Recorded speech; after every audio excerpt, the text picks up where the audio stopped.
오늘 우리가 읽은 본문을 보시면은요, 이스라엘과 블레셋이 엘라 골짜기를 중심으로 해서 전선이 형성되어 있는 것을 볼 수가 있습니다.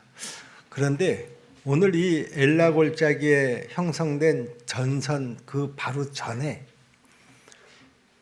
사무엘상 14장을 보시면은요, 사울의 아들 요나단이 자기 부하 한 사람을 데리고 블레셋 적진으로 들어가서 그 적진을 아주 막 혼란스럽게 짓밟는 그런 장면이 나옵니다.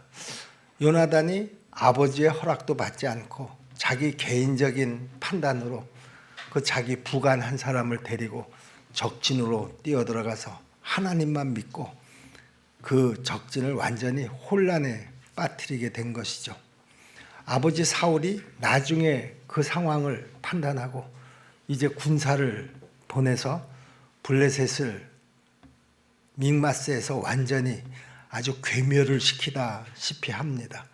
그렇게 그 이스라엘과 블레셋의 그 첫 번째 전투는 이스라엘의 승리로 끝이 났습니다. 그런데 얼마 시간이 지나서 이제 다시 엘라 골짜기에서 블레셋이 군대를 다시 모아가지고 전선을 형성하게 된 것이죠.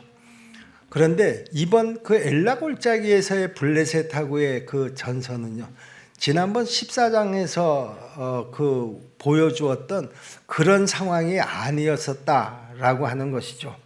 그때는 이스라엘의 그 승세로 완전히 그 전세가 이스라엘 쪽에 있었습니다만은요, 요번에 엘라 골짜기에 새로 그 만들어진 이 전선은요, 지난번하고는 완전히 상황이 다른 상태였습니다. 왜 지난번 전세하고 이번 전세가 이렇게 그 하늘과 땅 차이일 수가 있느냐? 지난번 전투에서는 블레셋이 완전히 패배를 당했습니다만은요, 이번에 블레셋은요, 지난번하고는 전혀 그 상황이 다릅니다. 그들은 아주 자신만만했습니다. 왜 지난번에는 그렇게 지리멸멸하던 블레셋이 이번에는 그렇게 자신만만할 수 있었을까? 이번에는요, 블레셋 군대 가운데 골리앗이라고 하는 아주 큰 장수가 있었기 때문이었습니다. 여기 그 앞에 오늘 본문 앞에 4절을 보시면은요, 이 골리앗의 임무가 싸움을 돋우는 것이 그의 임무였었다. 다시 말하면 그 싸움의 분위기를 띄우는 그런 그 역할을 하는 장수였었다라고 하는 것이죠. 4절 말씀을 봅니다. 블레셋 사람들의 진영에서 싸움을 돋우는 자가 왔는데 그의 이름은 골리앗이요 가드 사람이라. 그의 키는 6규빗 한 뼘이요 그랬습니다. 여러분, 6규빗 한 뼘이 어느 정도의 키일까? 2m 90cm입니다. 그러니까 보통 한 3m 정도. 여러분, 그 간혹 농구 선수들 중에서요, 이 정도 큰 키의 선수들이 간혹 그 뉴스에 나오는 경우를 제가 본 기억이 나는데요. 중국의 어느 그 농구 선수가 그 미국 그 농구팀으로 스카웃되어 갔을 때 그 농구 선수의 키가 한 2m 한 7, 80 정도 된 걸로 기억을 합니다만은요, 뭐 정확하지는 않습니다. 어쨌든 이 골리앗의 키가 2m 90cm나 되는 아주 거구였었다라고 하는 것이죠. 누가 봐더라도 위압감을 느끼는 그런 체격이었을 것입니다. 그런데 그가 키만 큰 것이 아니었습니다. 그는 그 몸에 그 갑옷을 입고 있었는데요, 그 갑옷의 무게가 놋 5,000세겔이라고 되어 있습니다. 놋 5,000세겔이면은요, 무게가 한 57kg 정도 되는 그런 아주 두텁고 탄탄한 그런 그 갑옷이었었다라고 하는 것이죠. 5절 말씀을 봅니다. 머리에는 노투구를 썼고 몸에는 비늘 갑옷을 입었으니 그 갑옷의 무게가 놋 5천 세겔이며 그랬습니다. 한 57kg 정도 되는 무게다, 그런 말입니다. 또 7절 말씀을 보시면은요, 그가 들고 있는 창자루가 배틀채 같아서 그 창날 하나만 1600세겔이다. 1600세겔이면 키로로 환산하면 한 7kg 정도 되는 그 창날입니다. 이런 창날을 갖춘 그 창을 들고 있었다라고 하는 것이죠. 이런 골리앗이 지금 이스라엘 군대 앞에서 큰 소리를 지르고 있는 것입니다. 8절서부터 11절까지 말씀을 보세요. 그가 서서 이스라엘 군대를 향하여 외쳐 이르되 너희가 어찌하여 나와서 전열을 벌였느냐? 나는 블레셋 사람이 아니며 너희는 사울의 신복이 아니냐? 너희는 한 사람을 택하여 내게로 내려 보내라. 그가 나와 싸워서 나를 죽이면 우리가 너희의 종이 되겠고 만일 내가 이겨 그를 죽이면 너희가 우리의 종이 되어 우리를 섬길 것이니라. 그 블레셋 사람이 또 이르되 내가 오늘 이스라엘의 군대를 모욕하였으니 사람을 보내어 나와 더불어 싸우게 하라 한지라. 사울과 온 이스라엘이 블레셋 사람의 이 말을 듣고 놀라 크게 두려워하니라. 두려워할 만도 하죠. 자기들 군대에는 이런 장수가 없습니다. 그런데 적군의 그 장수에 이런 그 어마어마한 그런 그 몸무게와 무장을 한 장수가 떡 앞에 버티고 큰 소리를 뻥뻥 치니까 이스라엘 백성들이 마음이 쫄아들 수밖에 없었던 것이죠. 골리앗의 이 말을 듣고 이번에는 사울과 모든 이스라엘 백성들이 다 두려움에 몸을 벌벌 떨었습니다. 이 두려움 때문에 지금 이스라엘은 블레셋과 싸워볼 생각조차도 하지 못하고 있는 것입니다. 여러분, 두려움이라고 하는 것은요, 우리로 싸워보지도 못하게 하는 마음 상태이기 때문에요, 우리의 삶의 가능성 중에서 우리를 최하로 살게 하는 실패의 제일 첫 번째 원인이라는 것, 여러분들도 다 경험을 통해서 아시리라고 생각을 합니다. 그런데 오늘 본문 12절 13절 말씀을 보시면은요, 다윗은 유다 베들레헴 에브라 사람 이세라 하는 사람의 아들이었는데, 이세는 사울 당시 사람 중에서 나이가 많아 늙은 사람으로서 8 아들이 있는 중 그 장성한 세 아들은 사울을 따라 싸움에 나갔으니 싸움에 나간 세 아들의 이름은 장자 엘리압이요, 그 다음은 아비나답이요, 셋째는 삼마며, 이세의 장성한 세 아들은 사울을 따라 싸움에 나갔으니 싸움에 나간 세 아들의 이름은 장자 엘리압이요, 그 다음은 아비나답이요, 셋째는 삼마며 그랬습니다. 지금 이세라고 하는 사람에게는 8 아들이 있는데요, 그 8 아들 중에서 장성한 세 아들, 첫째, 둘째, 셋째, 엘리압, 아비나답, 삼마는 이제 이스라엘이 블레셋하고의 전쟁이 이제 벌어졌으니 그 전쟁터에 이제 소집이 되어서 나갔다, 그런 말입니다. 이런 상황에서요, 그 이세에게는 막내 아들이 있었는데 그 막내 아들이 바로 여러분들이 잘 아시는 다윗입니다.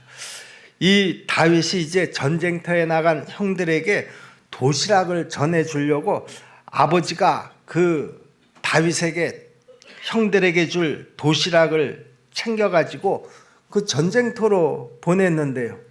그런데 다윗이 그 도시락을 싸들고 전쟁터에 나가서 형들을 만났다가요, 그 전쟁터에서 그 골리앗이 그 블레셋 그 적진의 맨 앞에 서서 이스라엘 군대를 모욕하는 말을 막 그 떠드는 소리를 듣게 되었습니다.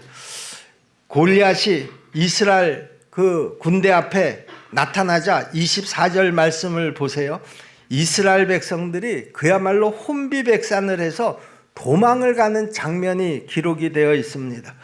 이스라엘 모든 사람이 그 사람을 보고 심히 두려워하여 그 앞에서 도망하며 다윗이 지금 형들에게 도시락을 가지고 전쟁터에 나갔다가 이런 형편없는 모습을 목격하게 되었다, 그런 말입니다. 그때 다윗이 이런 골리앗의 태도에 분노를 감추지 못하고, 여기 오늘 본문 26절 하반절 말씀에 보시면 다윗이 큰 소리로 그 골리앗의 이 이스라엘을 모욕하는 말에 대꾸를 합니다. 뭐라고 대꾸를 합니까? 다윗이 곁에 서 있는 사람들에게 말하여 이르되 이 블레셋 사람을 죽여 이스라엘의 치욕을 제거하는 사람에게는 어떤 대우를 하겠느냐? 이 할례 받지 않은 블레셋 사람이 누구이기에 살아계시는 하나님의 군대를 모욕하겠느냐? 여러분 보세요. 지금 이스라엘 군대의 태도와 다윗의 태도가 어떻게 이렇게 다를 수가 있느냐, 그런 얘기죠. 지금 이스라엘의 군대는 이 골리앗의 이런 이스라엘을 모욕하는 그런 말을 막 떠들어대니까 그 말에 그냥 마음이 다 쫄아들어 가지고 도망치기에 바빴었는데요. 오히려 다윗은요, 그 블레셋 군대 앞에서, 골리앗 앞에서 전혀 위축됨이 없이 당당하고 자신 있게 이렇게 그들의 그 소리에 맞받아서 소리를 외칠 수가 있었느냐, 그런 말이죠. 우리가 블레셋이 영적으로 우리를 대적하는 마귀를 상징한다고 하면은요, 골리앗은 내가 지금 감당할 수 없는 큰 문제를 상징하고 있다, 우리가 이렇게 이해를 하시면 되겠습니다. 자, 그런데요, 지금 현재 내 앞에 있는 그 큰 문제들, 그 문제 앞에서 나는 지금 어떻게 해야 되겠느냐, 그런 말이죠. 문제 앞에서 지금 이스라엘 백성들처럼 떨지 말고 다윗처럼 그 문제 앞에서 자신 있게 담대하게 당당하게 맞서야 된다, 그런 말입니다. 오늘 하나님께서 이 다윗의 이야기를 우리에게 들려주시는 이유가 저는 바로 여기에 있다, 그렇게 분명히 믿습니다. 지금 우리 가운데 나는 아무 문제도 없어, 그러니 뭐 하나님 앞에 부탁할 것도 없고 하나님을 의지할 것도 없고 아마 그런 사람은 한 사람도 없으리라고 생각을 합니다. 어떤 문제든지 크고 작은 문제가 지금 내 앞에 있어서 그 문제가 지금 내 마음을 붙잡고 있고, 지금 이 예배를 드리는 가운데서도 그 문제 때문에 생각이 오락가락 하시는 분도 분명히 우리 가운데 있으리라고 생각을 합니다. 그렇다고 하면은요, 여러분, 우리가 이 문제를 해결해야 되지 않겠습니까? 어떻게 이 문제를 해결해야 합니까? 오늘 이 말씀을 통해서 여러분들이 다 여러분 앞에 놓여져 있는 그 문제에 해답을 찾고 돌아갈 수 있기를 주님의 이름으로 부탁을 드립니다. 지금 다윗이 어떻게 이런 거구의 그 골리앗 장수 앞에서 두려움 없이 이렇게 당당하게 맞설 수가 있었느냐? 그것은 바로 다윗의 사랑과 믿음, 이 두 가지 때문이었었다라고 하는 것이죠. 다윗은 먼저 하나님을 향한 불타는 사랑이 있었습니다. 그래서 다윗은 하나님을 모욕하는 그 상대방을 도저히 용서할 수가 없었던 것입니다. 그리고 다윗은 하나님에 대한 철저한 믿음이 또 있었던 것이죠. 불신에 빠진 사람은요, 보통 자기 앞에 놓여져 있는 문제 앞에서 부정적인 생각을 하고 두려워하지만은요, 믿음을 가진 사람은 내 앞에 놓여져 있는 그 문제를 오히려 건설적이고 창조적으로 그 문제를 활용한다, 그런 말입니다. 우리 수정동교회 성도 여러분, 지금 내 앞에 놓여 있는 그 문제가 어떤 문제이든지 간에 여러분 당당하고 자신 있게 그렇게 맞설 수 있기를 주님의 이름으로 부탁을 드립니다. 오늘 다윗이 우리에게 그 팁을 주고 있습니다. 어떤 문제라도 두려워하지 말아라. 자신 있게 당당하게 그 문제 앞에 맞서라, 이렇게 말씀하고 있는 것입니다. 물론 내 앞에 지금 놓여져 있는 그 큰 문제에 내가 당당하게 맞서서 싸우는 일이 그렇게 생각처럼 쉽지는 않을 것입니다. 그러나 여기에 대한 하나님의 약속이 분명히 있다는 것을 우리가 또한 기억해야 합니다. 하나님께서 그 문제 앞에 서 있는 나에게 어떤 약속을 주셨습니까? 우리 하나님이 나와 함께 해 주시겠다라고 하는 약속입니다. 우리 하나님이 어떤 하나님이십니까? 전지전능하신 하나님이십니다. 그 전지전능하신 하나님께서 나와 함께 해 주시겠다고 하셨으면 우리는 얼마든지 어떤 문제 앞에서도 자신 있게 당당하게 그 문제에 맞설 수 있을 줄로 믿습니다. 지금 다윗 앞에서 골리앗은 자신만만합니다. 그리고 골리앗 앞에서 다윗도 마찬가지로 자신만만합니다. 그런데 이 두 사람의 자신만만에는 차이가 분명히 있다라고 하는 것이죠. 골리앗은 자신의 실력을 믿고 자신만만해 했습니다.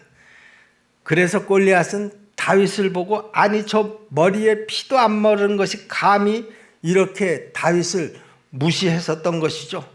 그런데 다윗은요, 하나님을 믿고 자신만만했다라고 하는 것입니다. 우리 십정동교회 성도 여러분, 우리도 어떤 문제 앞에서 하나님을 믿고 자신만만해야 될 줄로 믿습니다. 먼저 우리가 사단의 길을 죽이고요, 문제의 길을 죽여야 우리의 진짜 그 문제를 이길 수 있을 줄로 믿습니다. 내가 그 문제 앞에서 벌벌 떨고 내 마음이 위축돼 버리면 우리는 그 문제를 절대로 이길 수 없다, 그런 말입니다. 하나님은 지금 우리를 지켜보시면서 우리에게 이 다윗과 같은 믿음을 갖기를 기대하시는 줄로 믿으시기를 바랍니다. 그런데 하나님이 함께하는 사람이고 또 그런 사람이라고 해서 항상 형통한 일만 생기는 것은 아닙니다. 믿는 사람에게도 때로는 어려움이 있고요, 밤길을 통과해야 할 때도 많이 있습니다.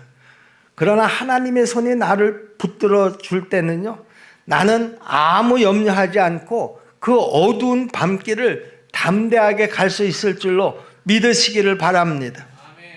여러분, 우리가 마태복음 4장을 보시면은요, 예수님께서 하루 종일 복음을 전하시다가 그 제자들과 같이 배를 타셨습니다. 그리고 그 배 끝에서 주무시는 장면이 나옵니다. 그때 마침 갈릴리 호수에 큰 풍랑이 일면서 처음에는 제자들이 자기들 힘으로 그 풍랑을 극복해 보려고 애를 썼습니다. 왜냐하면 그 배에 탄 예수님의 제자들은 다 이 갈릴리 호수에서 잔뼈가 굵은 어부들이었기 때문에 그렇습니다. 그런데 그들의 노력도 결국은 한계가 있었습니다. 도저히 이 풍랑을 감당할 그런 능력이 그들에게는 없었던 것이죠.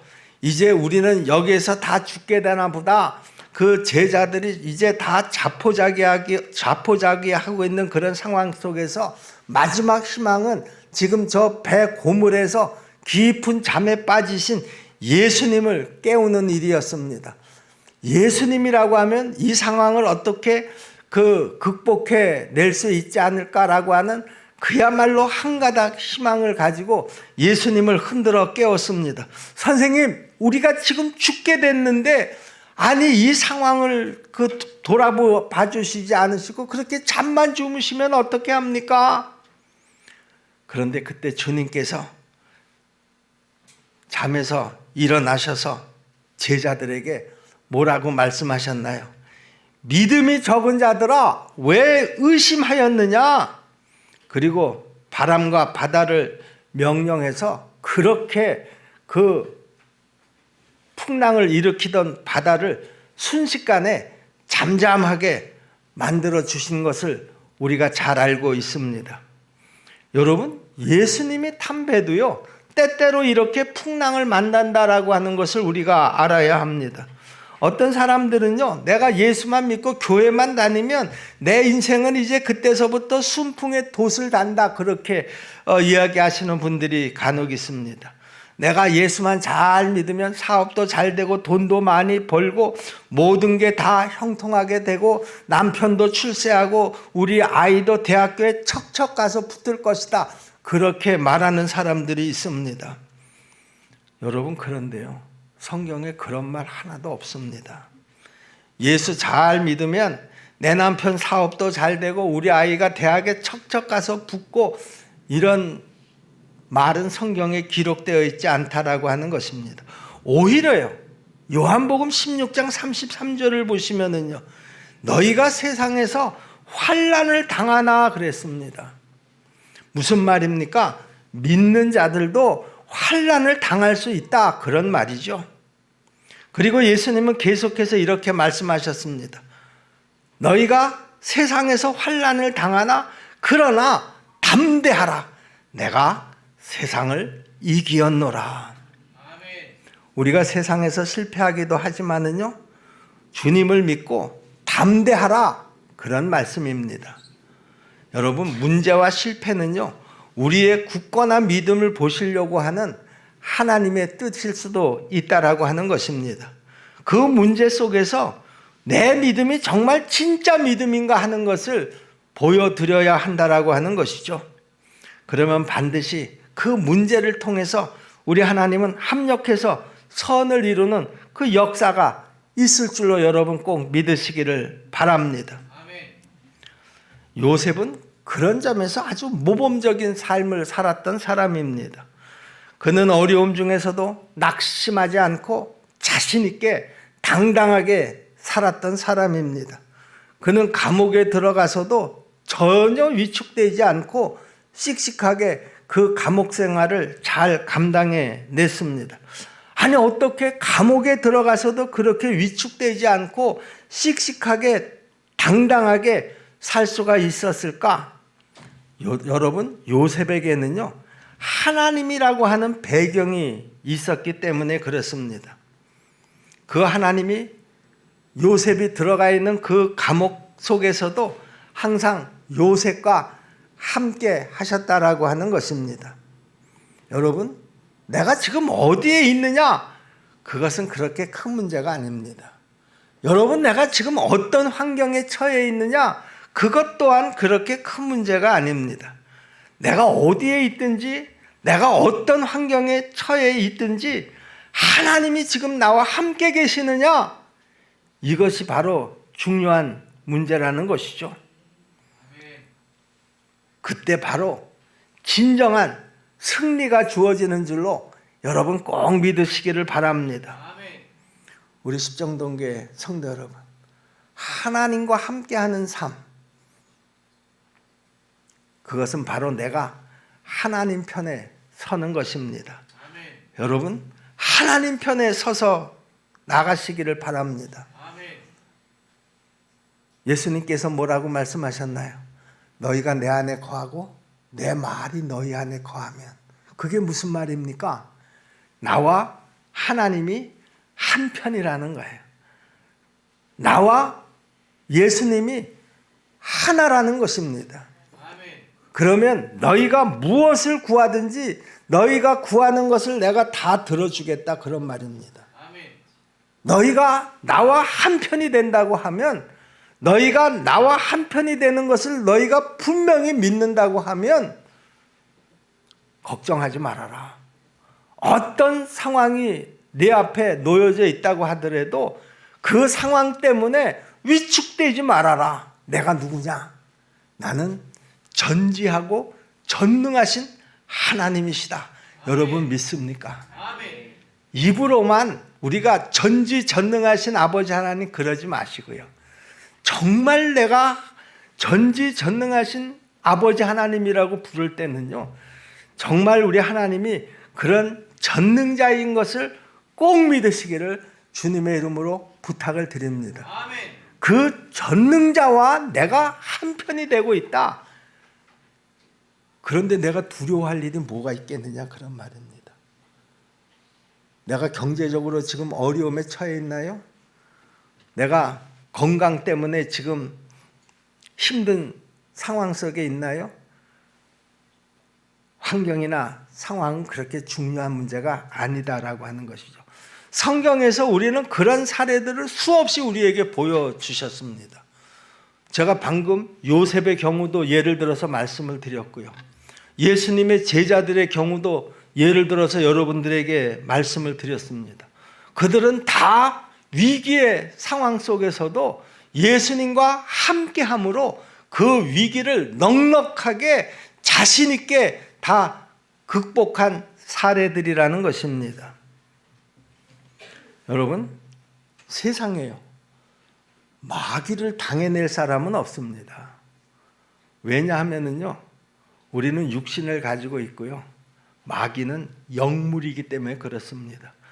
육신을 가지고 있는 우리가 어떻게 영물을 상대로 해서 이길 수가 있겠습니까?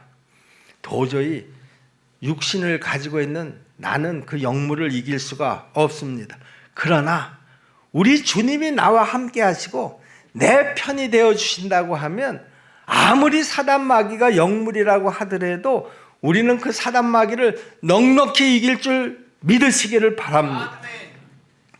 하나님께서 내 편이 되어 주시기만 하면 마귀는 절대로 나를 넘어뜨릴 수가 없다라고 하는 것입니다.